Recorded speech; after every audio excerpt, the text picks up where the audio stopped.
Mais pu oublier. Et pour certains d'entre eux, il était même impossible de partir. L'Algérie dans le cœur. Portrait de femme ce soir, grand format, signé Bernard Lebrun et Yann Moine. Regardez. À 87 ans, Germaine a désormais besoin de l'aide de son fils pour traverser la place des Palmiers.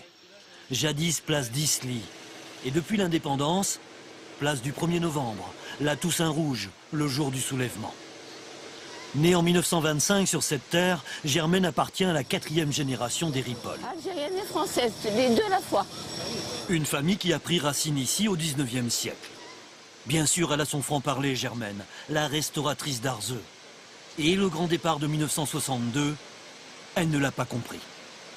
Les pieds noirs, pour commencer, n'auraient pas dû partir comme ils ont fait. Ils auraient dû rester et lutter. Hein. Et secondo, je pense qu'on aurait dû faire un pacte avec les Arabes du pays et puis faire une Algérie à nous, avec les Européens et les Arabes. Tous. Voilà, comme on était avant. Et ça aurait marché. Ça aurait marché, je suis sûre. Et vous êtes l'une des rares à être restée à Arzeux. Je suis la seule, pas des rares, la seule. Après les accords d'Évian, le gouvernement français s'attendait à l'arrivée en métropole de 100 000 Européens d'Algérie. On les appelait ainsi.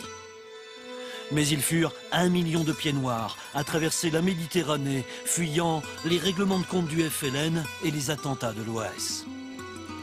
La mer qui sépare, la Méditerranée. Germaine, elle, ne s'est jamais résolue à quitter cette rive.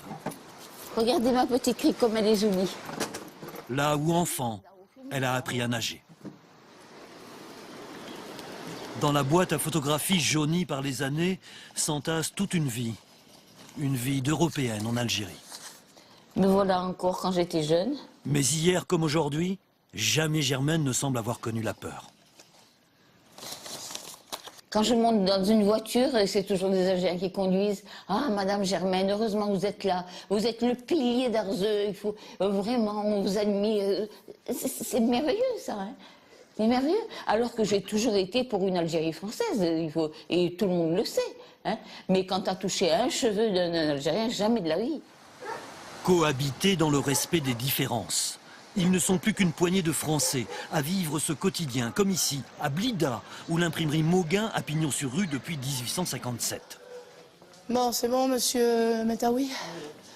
Chantal, la descendante de 4 générations de maîtres imprimeurs venus de France, la dirige aujourd'hui. 50 employés, tous algériens.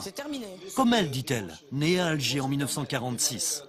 Partie en 1962 avec sa famille, elle a choisi de revenir. On ressent cette Algérie qui souffre, on le sent personnellement. Et puis, c'est un besoin, à ce moment-là, viscéral. Je l'ai ressenti comme vraiment un besoin viscéral de revenir au pays. Les accords d'Évian avaient prévu le maintien de la propriété des entreprises aux Français, à condition qu'ils ne les abandonnent pas plus de 3 ans.